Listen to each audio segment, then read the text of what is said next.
శ్రీ గురుభ్యో నమః. ఈరోజు 24వ రోజు శ్రీసూక్త పారాయణం. టుడే 24th డే శ్రీసూక్త పారాయణం. మనము శ్రీసూక్త పారాయణంని 3 సార్లు చేస్తాము. ఒకసారి దుర్గా సప్తం చేస్తాము. మొదటిసారి కుంకుమతోటి, రెండోసారి అక్షతలు, మూడోసారి పుష్పంతో చేస్తాం శ్రీసూక్త పారాయణం. తర్వాత దుర్గా సప్తాన్ని పుష్పంతో చేస్తాం. ఇది ప్రాసెస్. Doing శ్రీసూక్త పారాయణం 3 times. First time with Kumkum, second time with Akshatas, third time with flowers. Durga Saptam also with flowers. This is the process. Now we have to start the Sita Parayanam with Guru Padaka Mantra. మనం ఇప్పుడు గురుపాదక మంత్రం తోటే పారాయణాన్ని ప్రారంభిద్దాం. గురుపాదక మంత్రం లేని వాళ్ళు ఓం శ్రీ గురుభ్యో నమః అని అనుకుంటాం. గురుపాదక ఉన్నప్పుడు గురుపాదక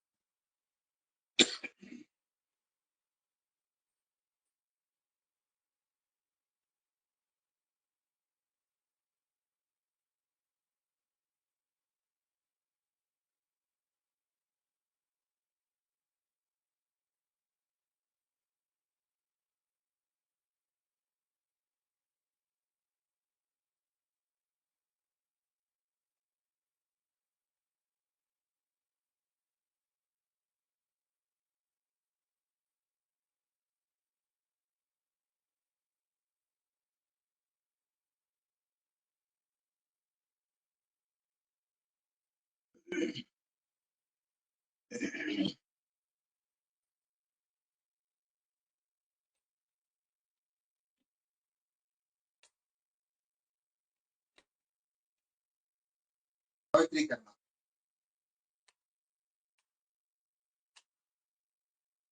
ఓం అపవిత్ర పవిత్రో వా సర్వావస్థాంగతోపి వా యస్మరేత్ పుండరీకాక్షం సబాహ్యాభ్యంతర శృతిః.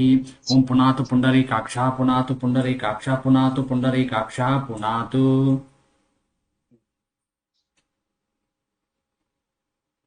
ఆచరణ.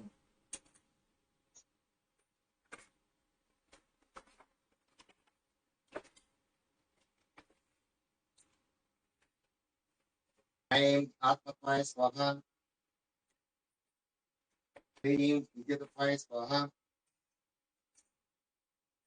ఔ సుతత్వాయ స్వాహ, ఐం క్లీం సౌ సర్వసత్యేభ్యో స్వాహ. ఓం శ్రీ మాత్రే నమః.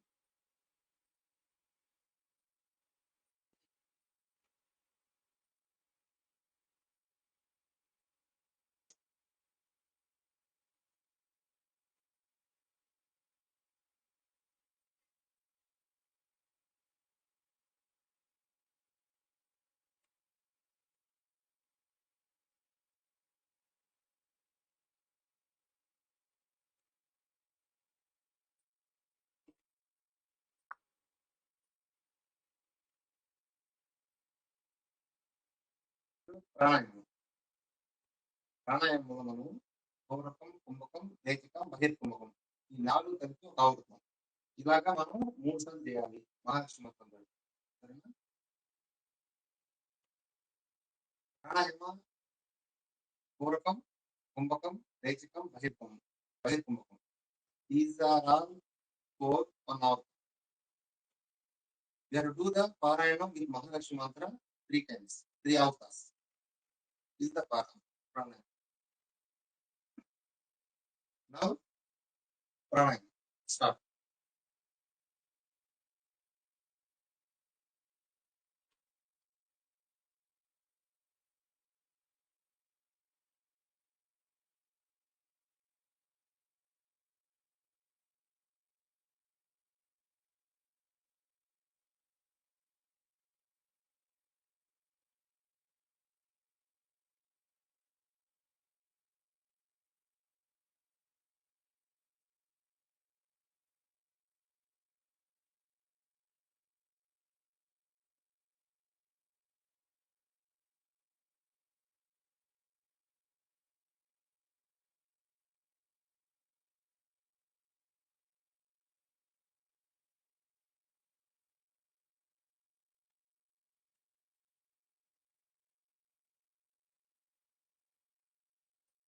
చెక్ చెయ్యి సౌండ్ ఏమైనా వస్తుందని.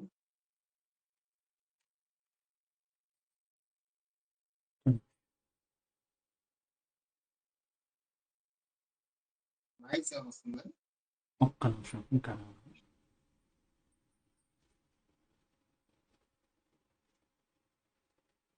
ఏం రావట్లేదు.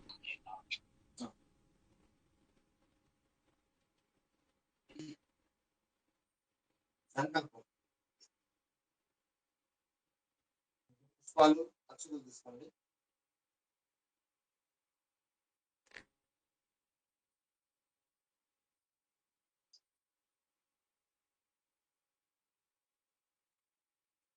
పుష్పాలు అక్షులు సంకల్పం సంకల్ప Mudra. Now this is the సంకల్ప ముద్ర.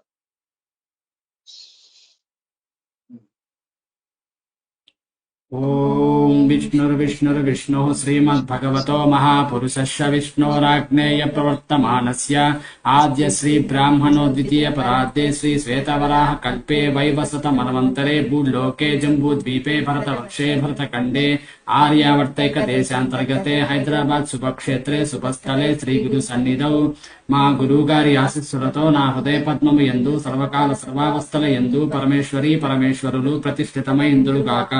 నన్ను పూర్తిగా మీ పాద పద్మముల యందు సమర్పణ చేసుకుంటున్నాను. నన్ను పూర్తిగా మీ పాద పద్మముల యందు సమర్పణ చేసుకుంటున్నాను. నన్ను పూర్తిగా మీ పాద పద్మముల యందు సమర్పణ చేసుకుంటున్నాను. ద్వారా ప్రతి ఒక్కరికి శ్రీ విద్యా సాధన సంపత్తి పరిపూర్ణత సిద్ధార్థం. అమృత నిలయం ద్వారా ప్రతి ఒక్కరికి శ్రీ విద్యా సాధన సంపత్తి పరిపూర్ణత సిద్ధార్థం. అమృత నిలయం ద్వారా ప్రతి ఒక్కరికి శ్రీ విద్యా సాధన సంపత్తి పరిపూర్ణత సిద్ధార్థం. లోకా సమస్తా సుఖినో భవంతు. లోకా సమస్తా సుఖినో భవంతు. లోకా సమస్తా సుఖినో భవంతు ఇది సంకల్ప్య శ్రీ సూక్త పారాయణం అహం కరిష్యే. మమ శ్రీ మహాలక్ష్మీ ప్రీత్యర్థం యదా సంభవ ద్రవ్యైః యదా శక్తిః సపర్యాక్రమం నిర్వర్తిష్య తేన పరమేశ్వరీం ప్రీణయామి.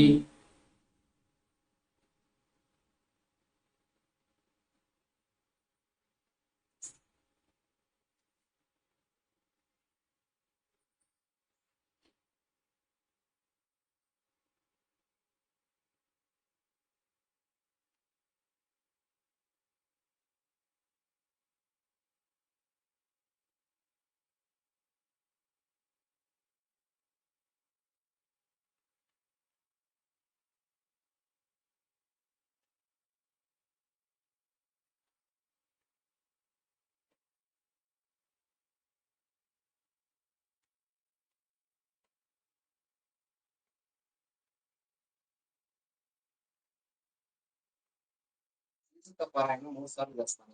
మొదటిసారి కుంకుమ, రెండోసారి అక్షతలు, మూడోసారి పుష్పాలతో చేస్తాం. ఇప్పుడు మొదటిసారి మనం కుంకుమతో చేస్తాం. కుంకుమ దగ్గరగా పెట్టుకోండి.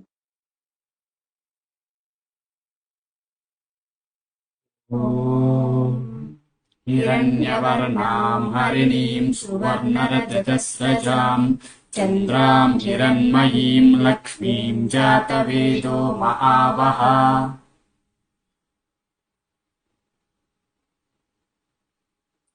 తాం మహావహ జాతవేదో లక్ష్మీమనపగామినీం యస్యాం హిరణ్యం విందేయం గామశ్వం పురుషానహం.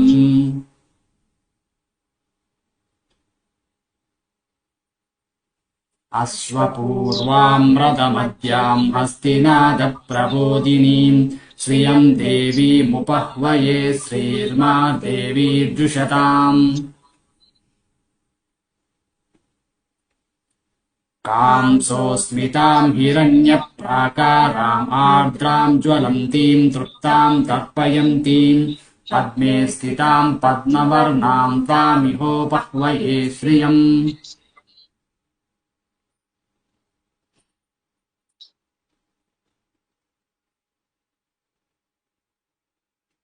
చంద్రాం ప్రభాసాం యశసా జ్వలంతీం శ్రియం లోకే దేవదుష్టాముదారాం తాం పద్మినీమీం శరణమహం ప్రపద్యే లక్ష్మీర్మేనస్య తాం త్వాం వృణే.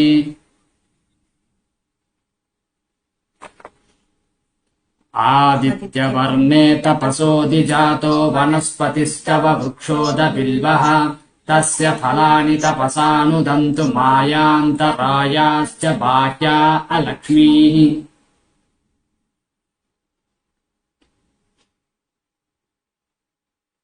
उपैतु माम् देवसखकीर्तिश्च मणिना सह भ्रातुर्ब्रूतोऽस्मि राष्ट्रेऽस्मिन् कीर्तिमृद्धिम् ददातु मे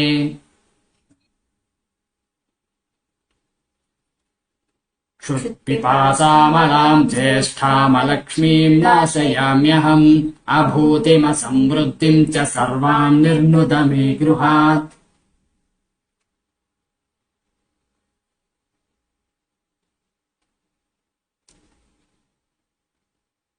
गन्धद्वाराम् दुरादर्शाम् नित्यपुष्टाम् करीषिणीम् ईश्वरीम् सर्वभूतानाम् तामिहोपह्वये श्रियम्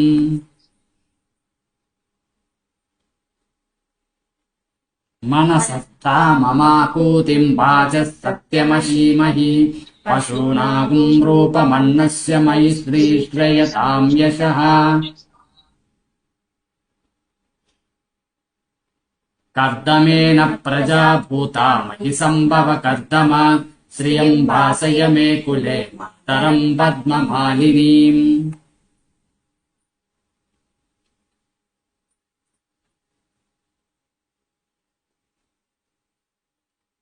आपसृजन्तु स्निग्धाम् चिक्रीतवश मे गृहे निज देवीम् मातरम् श्रियम् वासय मे कुले आर्द्राम् पुष्करिणीम् पुष्टिम् सुवर्णाम् हेममालिनीम् सूर्याम् हिरण्मयीम् लक्ष्मीम् जातवेदो महावः आर्द्राम् यक्करिणीम् यष्टिम् पिङ्गळाम् पद्ममालिनीम् चन्द्राम् हिरण्मयीम् लक्ष्मीम् जातवेदो महावः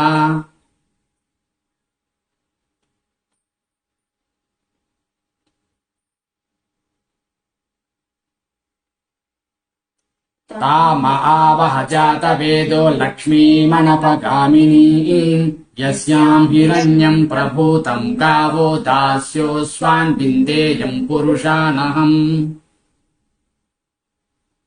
ॐ महादेव्यै च विद्महे विष्णुपत्न्यै च धीमहि तन्नो लक्ष्मी प्रचोदयात्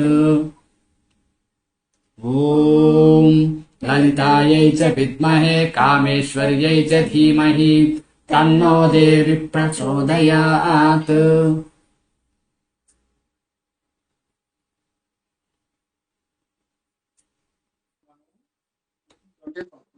మొదటి పారాయణ పూర్తయింది. అక్కడ కంప్లీట్ ఫస్ట్ టైం పారాయణ ఇచ్చుకుంటాం. దాన్ని జాగ్రత్తగా శుభ్రపరచుకొని ఒక ట్యాబ్ లో తీసి పెట్టుకోవాలి. Clean and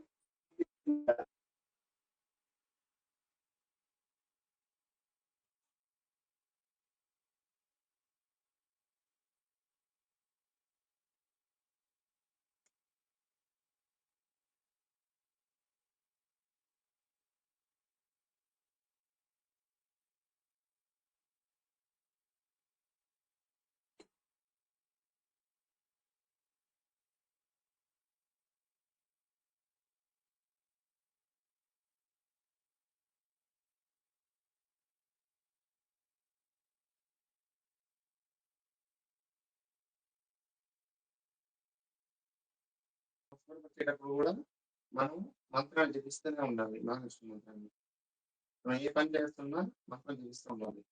while cleaning also దాని కూడా మహాలక్ష్మి మంత్రం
రెండోసారి పారాయణానికి అక్షరం కావాలి కదా, అక్షరం దగ్గర పెట్టుకోండి.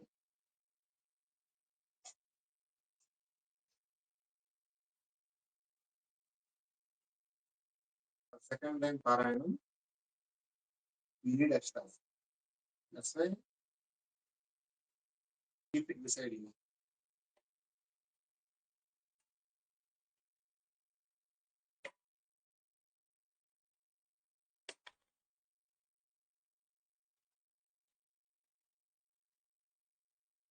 రెండో పారాయణం అక్షరాలతోటి. Now second పారాయణం with extras.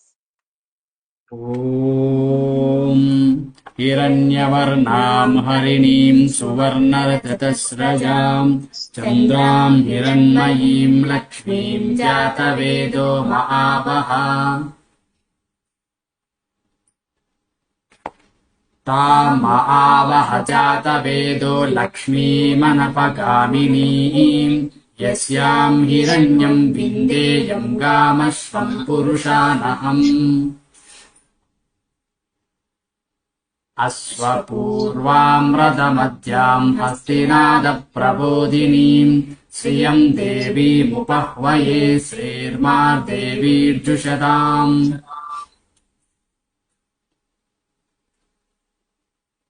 కాంసోస్మితాం హిరణ్యప్రాకారాం ఆర్ద్రాం జ్వలంతీం తృప్తాం తర్పయంతీం పద్మే స్థితాం పద్మవర్ణాం తామిహోపహ్వయే శ్రియం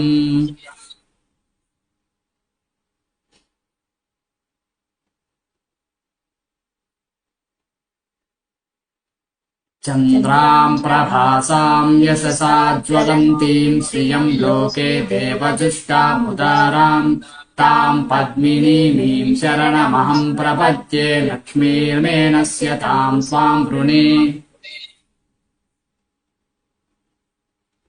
ఆదిత్యవర్ణే తపసోదిజాతో వనస్పతిస్తవ వృక్షోదబిల్వః తస్య ఫలాని తపసానుదంతు మాయాంతరాయాస్య బాహ్యా లక్ష్మీః ఉపైతు మాం దేవతకః కీర్తిశ్చ మణినా సహ ప్రాతుర్భూతోऽస్మి రాష్ట్రేऽస్మిన్ కీర్తిమృద్ధిం దదాతు మే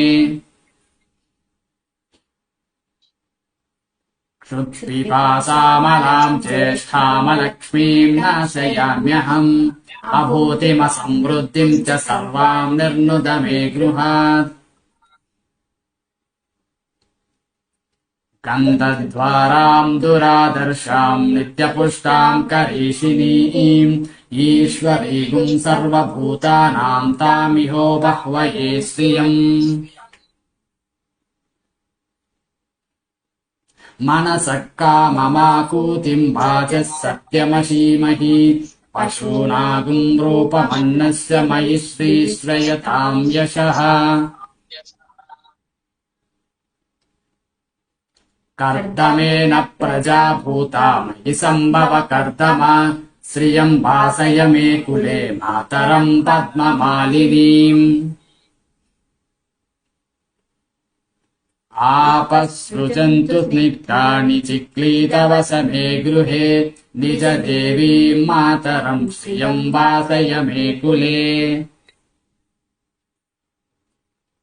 आर्द्रां पुष्करिणीं पुष्टिं सुवर्णां हेममालिनीं सूर्यां हिरण्मयीं लक्ष्मीं जातवेदो महावः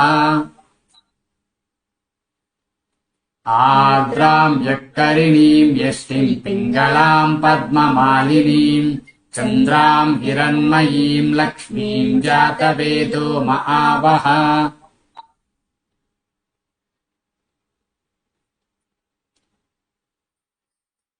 तां महावः जातवेदो लक्ष्मीमनपगामिनीं यस्यां हिरण्यं प्रभूतं गावो दास्योऽस्वान् विन्देयं पुरुषानहम् ॐ महादेव्यै च विद्महे विष्णुपत्न्यै च धीमहि तन्नो लक्ष्मी प्रचोदयात् ॐ ललितायै च विद्महे कामेश्वर्यै च धीमहि तन्नो देवी प्रचोदयात्।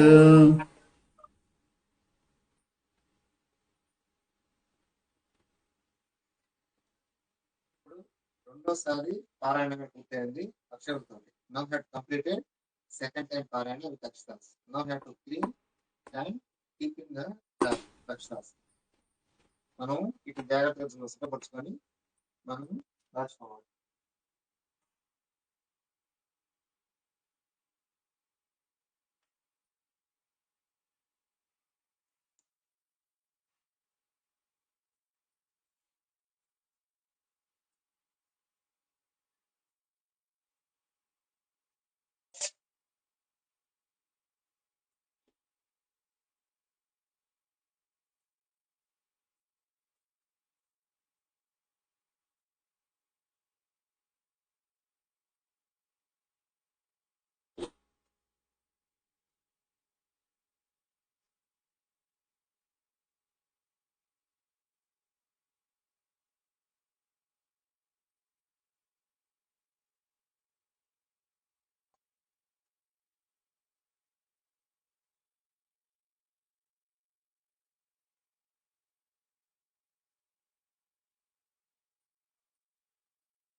ఇప్పుడు మూడోసారి పుష్పాలతో. Now third time parayanam with flowers.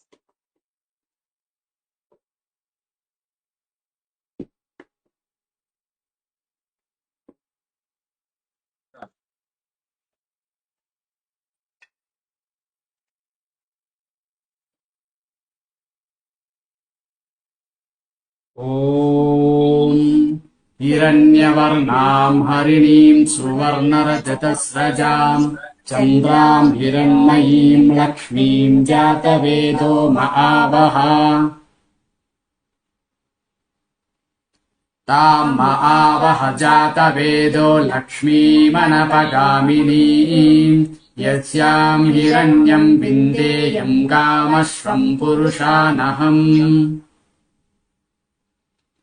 अश्वपूर्वां रथमद्यां हस्तिनादप्रबोधिनीं श्रियं देवीमुपह्वये श्रीर्मा देवीर्जुषताम्।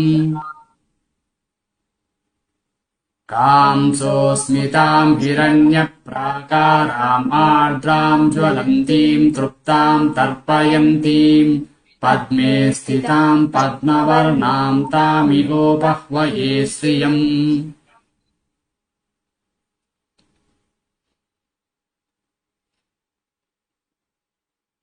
चन्द्रां प्रभातां यशसा ज्वलन्तीं श्रियं लोके देवजुष्टामुदारां तां पद्मिनीमीं शरणमहं प्रपद्ये लक्ष्मीर्मे नश्यतां त्वां वृणे।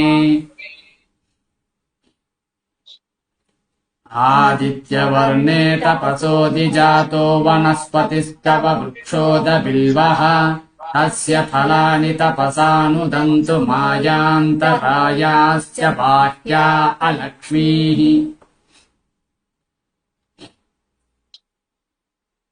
पूपयितु मां देवसखः कीर्तिश्च मणिना सह प्रातुर्भूतोऽस्मि राष्ट्रेऽस्मिन् कीर्तिमृद्धिं ददातु मे।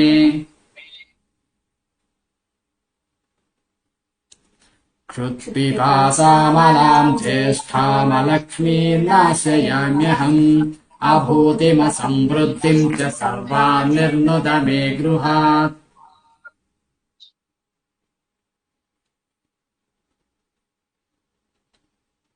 कन्दद्वारां दुरादर्शां नित्यपुष्टां करीषिणीम् ईश्वरीकुं सर्वभूतानां तामिहोपह्वये श्रियम्। मनसः काममाकूतिं वाचः सत्यमशीमहि पशूनागं रूपमन्नस्य मयि श्रीश्रयतां यशः।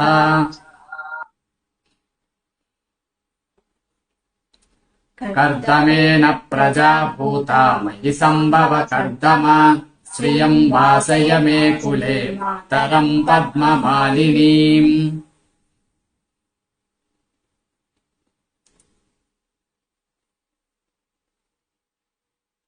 आपसृजन्तु स्निग्धानि चिक्लीतवसमे गृहे निज देवीं मातरं श्रियं वासय मे कुले आर्द्रां पुष्करिणीं पुष्टिं सुवर्णां हेममालिनीं सूर्यां हिरण्मयीं लक्ष्मीं जातवेदो महावः आर्द्रां यक्करिणीं यष्टिं पिङ्गलां पद्ममालिनीं चन्द्रां हिरण्मयीं लक्ष्मीं जातवेदो महावः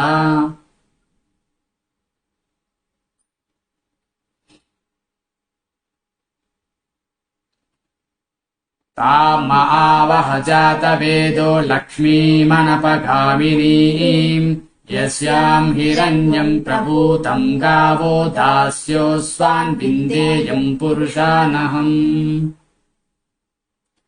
ॐ महादेव्यै च विद्महे विष्णुपत्न्यै च धीमहि तन्नो लक्ष्मीः प्रचोदयात् ॐ ललितायै च विद्महे कामेश्वर्यै च धीमहि तन्नो देवी प्रचोदयात्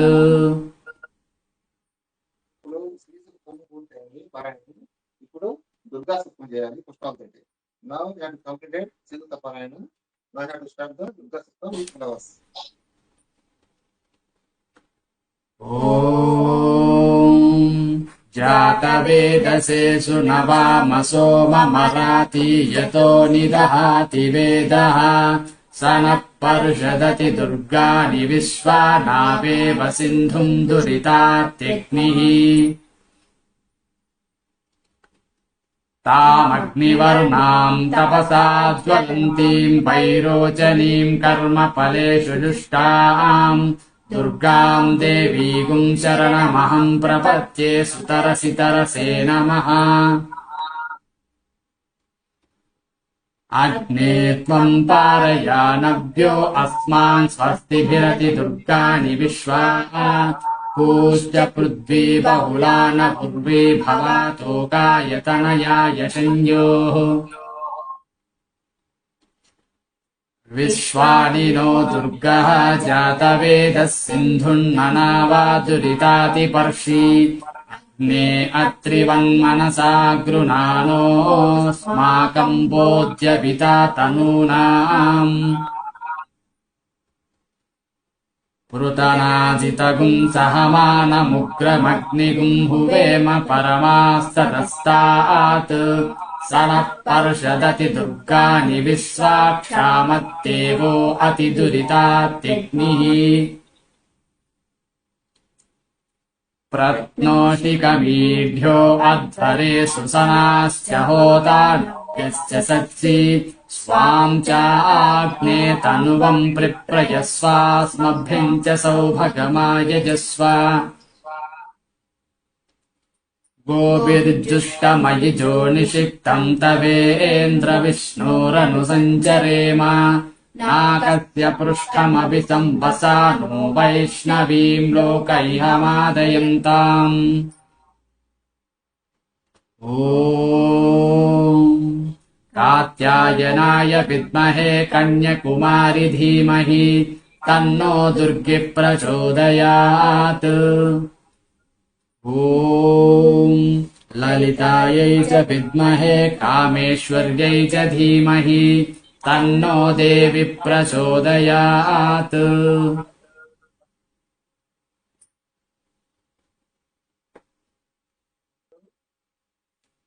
పారాయణం పూర్తయింది. ఇప్పుడు మంత్రం చెప్పండి. నౌ కంప్లీట్ పారాయణ. నెక్స్ట్ మంత్రం చెప్పాలి. మహాలక్ష్మి నారాయణ అష్టాక్షరి మంత్రం ఇప్పుడు చెప్పండి.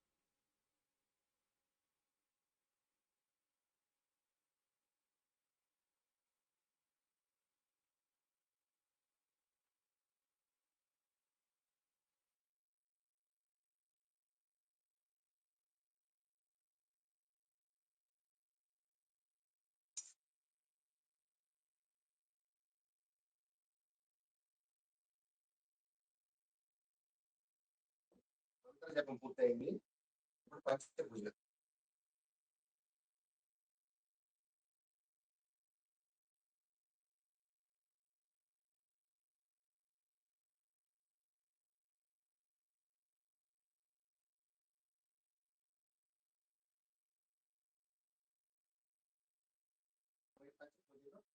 గంధం పుష్పం ధూపం దీపం నైవేద్యం 5 ఉండాలి. మరి పంచభూతాన్ని గంధ పుష్ప ధూప దీప నైవేద్యం.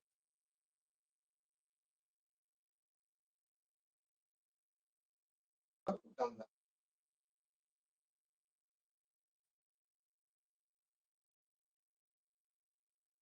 హ్రీం శ్రీం లం పురుహితాత్మికాయ శ్రీమద్ అమృతేశ్వరాయ నమః గంధం సమర్పయామి నమః.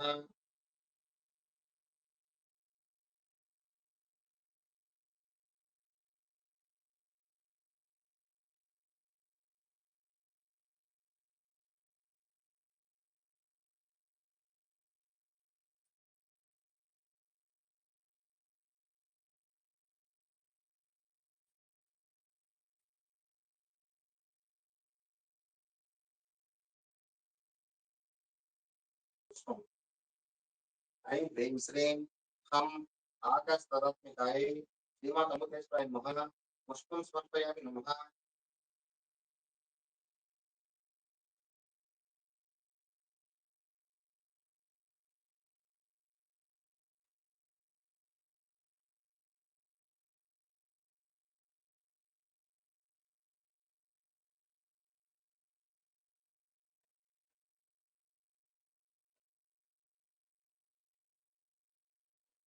ధూపం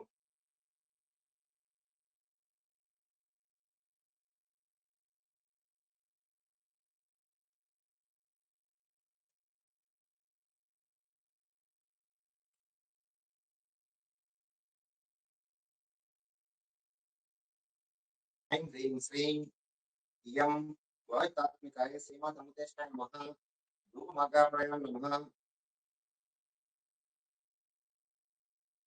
మాగ్రాపయామి నమః.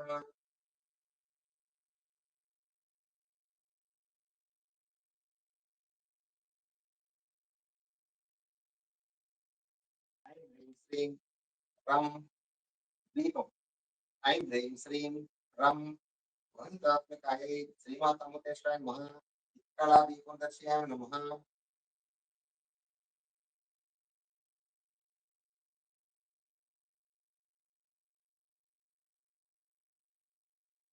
నైవేద్యం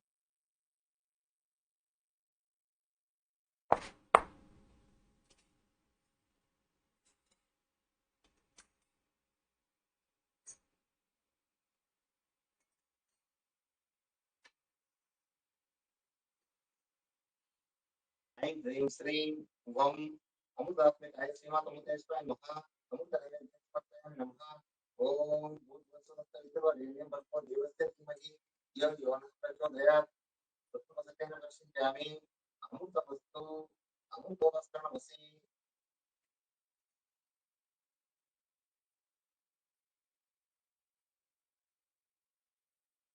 ఓం ప్రాణాయ స్వాహ ఓం అపానాయ స్వాహ ఓం జ్ఞానాయ స్వాహ. మధ్య మధ్య పానీయం సమర్పయామి. ఓం ఉదానాయ స్వాహ ఓం సమానాయ స్వాహ. అమృతాభిధానమసి. ఉత్తరకోశం సమర్పయామి. ముఖే ఆచమనం సమర్పయామి. హస్తో ప్రక్షాళయామి. పాదో ప్రక్షాళయామి. ఆచమనం సమర్పయామి నమః.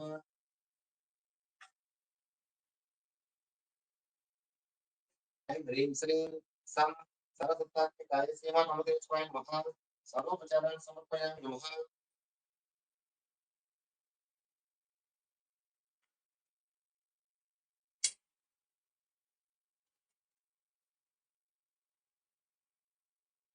హారతి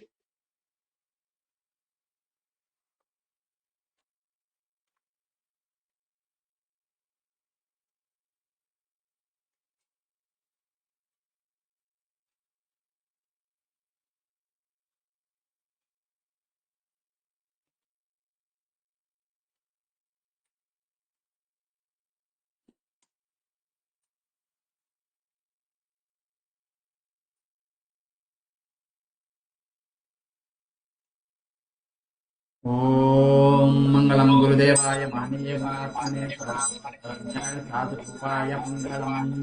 ఓం సర్వమంగళమాంగళ్యే శివే సర్వార్థసాధికే శరణ్యే త్రయంబకే దేవి నారాయణీ నమోస్తుతే. ఓం సర్వమంగళమాంగళ్యే శివే సర్వార్థసాధికే శరణ్యే త్రయంబకే దేవి నారాయణీ నమోస్తుతే. ఓం ఈశానः సర్వవిద్యానామీశ్వరः సర్వభూతానాं బ్రహ్మాధిపతిర్బ్రహ్మణోऽధిపతిర్బ్రహ్మ శివో మే అస్తు సదా శివో. ఓం అంతర్జ్యోతి బహిర్జ్యోతి తజ్జ్యోతి పరాత్పరః జ్యోతి స్వయం జ్యోతిరాత్మా జ్యోతి శివోస్మ్యహం.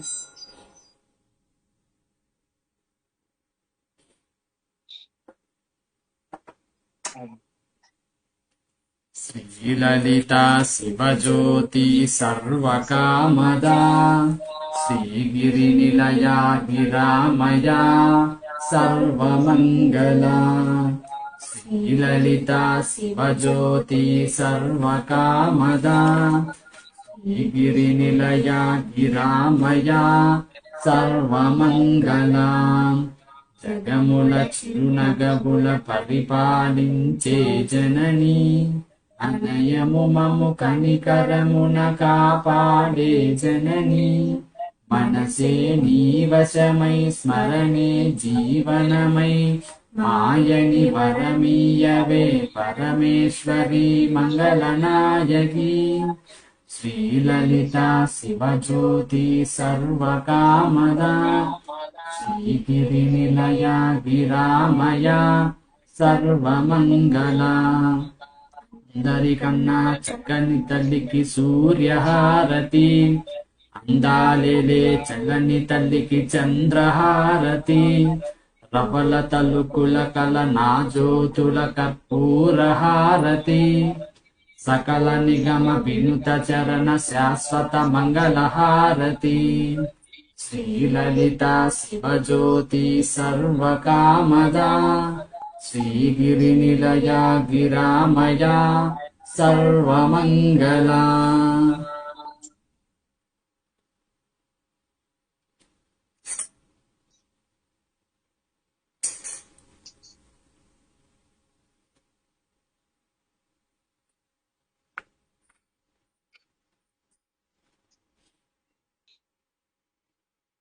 పుష్పాలు కొంచెం పుష్పాలు తీసుకోండి అందరం. పెట్టి రావాలి.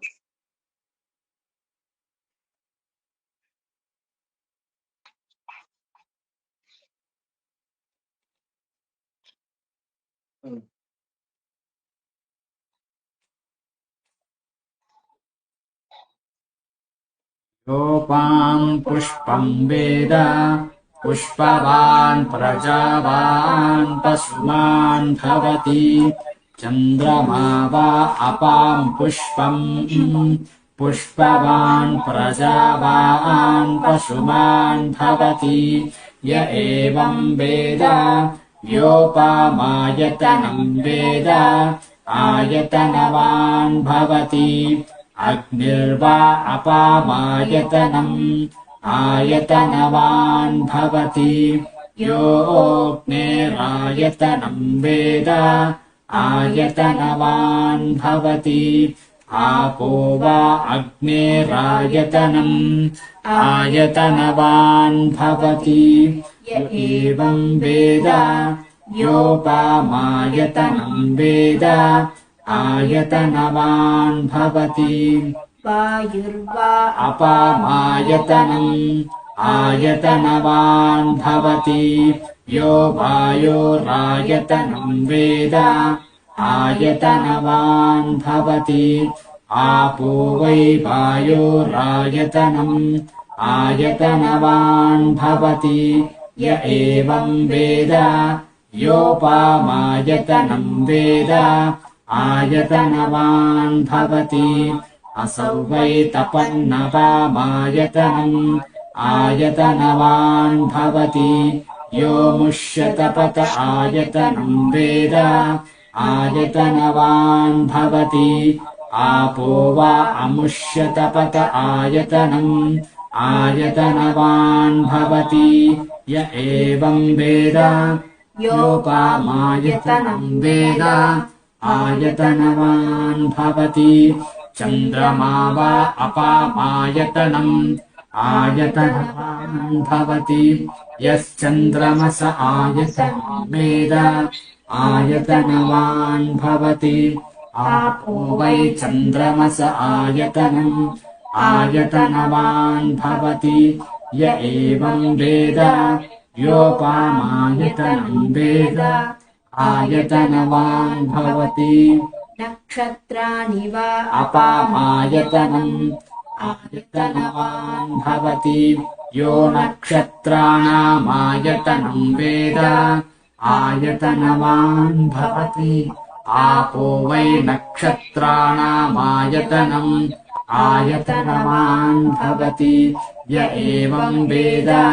योपामायतनं वेद आयतनवान् भवति पर्जन्यो वा अपामायतनम् आयतनवान् भवति यः पर्जन्यस्यायतनं वेद आयतनवान् भवति आपो वै पर्जन्यस्यायतनम् आयतनवान् भवति य एवं वेद योपामायतनं वेद आयतनवान् भवति संवत्सरो वा अपामायतनम् आयतनवान् भवति यः संवत्सरस्यायतनं वेद आयतनवान् भवति आपो वै संवत्सरस्यायतनम् आयतनवान् भवति य एवं वेद योऽप्सुनामम् प्रतिष्ठितां वेद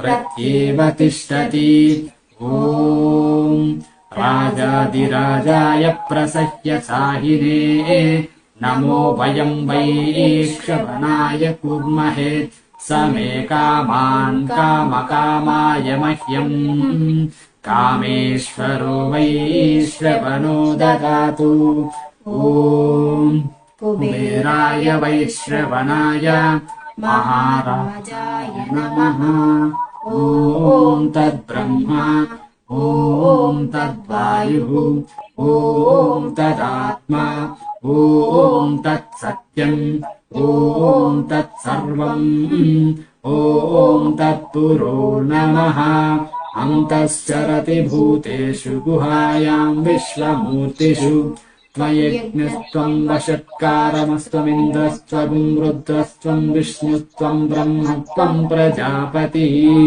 त्वं तदाप आपो ज्योतिरसोऽमृतं ब्रह्म भूर्भुवः सुवरोम् ईशानः सर्वविद्यानामीश्वरः सर्वभूतानां ब्रह्माधिपतिर्ब्रह्मणोऽधिपतिर्ब्रह्मा शिवो मे अस्तु सदा शिवो तद्विष्णोः परमं पदगं सदा पश्यन्ति सूरयः दिवीव चक्षुरा ततम् तद्विप्रासोऽपि पण्यवो जागृवागुंसः समिन्दते विष्णोर्यत्परमं पदम् ऋतगुं सत्यं परं ब्रह्म पुरुषं कृष्णपिङ्गलम् ऊर्ध्वरेतं विरूपाक्षं विश्वरूपाय वै नमो नमः ॐ नारायणाय विद्महे वासुदेवाय धीमहि तन्नो विष्णुः प्रचोदयात् ॐ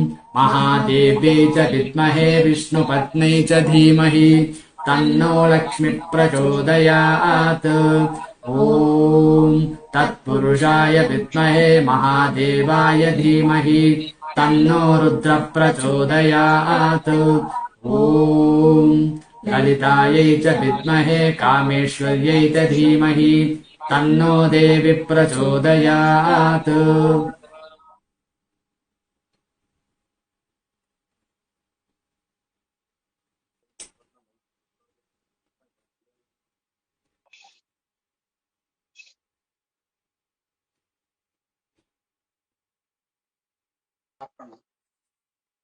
Take upstairs and fluid water. మనకు కొంచెం అక్షరం తీసుకోండి, నీరుని తీసుకోండి, అర్థం కాదు.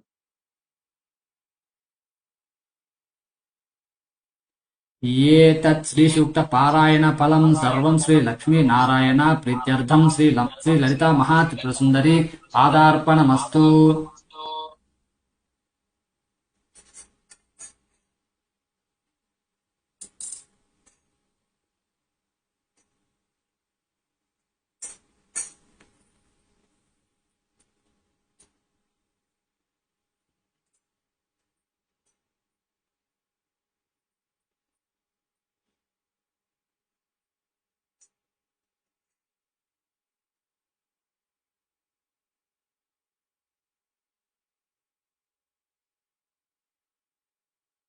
ఓం పూర్ణమదః పూర్ణమిదం పూర్ణాత్ పూర్ణముదచ్యతే పూర్ణస్య పూర్ణమాదాయ పూర్ణమేవావశిష్యతే. ఓం శాంతి శాంతి శాంతిః. లోకా సమస్తా సుఖినో భవంతు. లోకా సమస్తా సుఖినో భవంతు. లోకా సమస్తా సుఖినో భవంతు.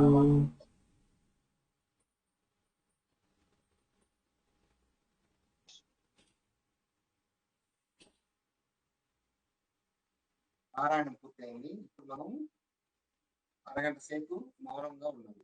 అంటే అమ్మవారి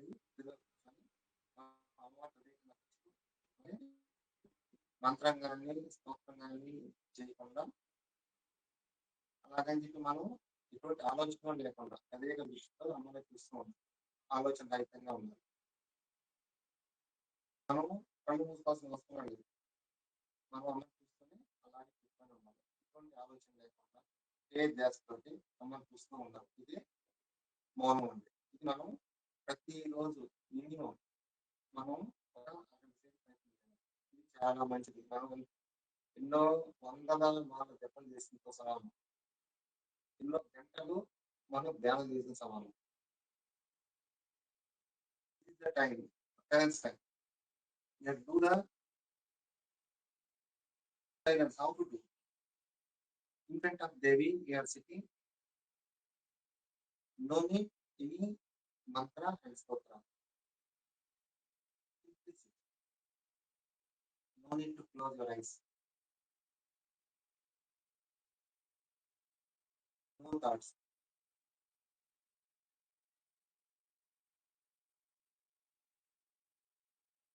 Translating only one vision only. Devi Padma. Still continuing Devi Padma. Deeply sit.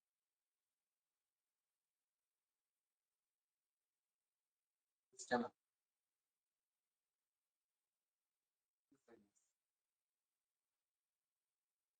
Then we are controlling our thoughts. Finally, we are getting slowly, slowly, slowly, our thoughts going to decrease. Finally, we are getting the silence.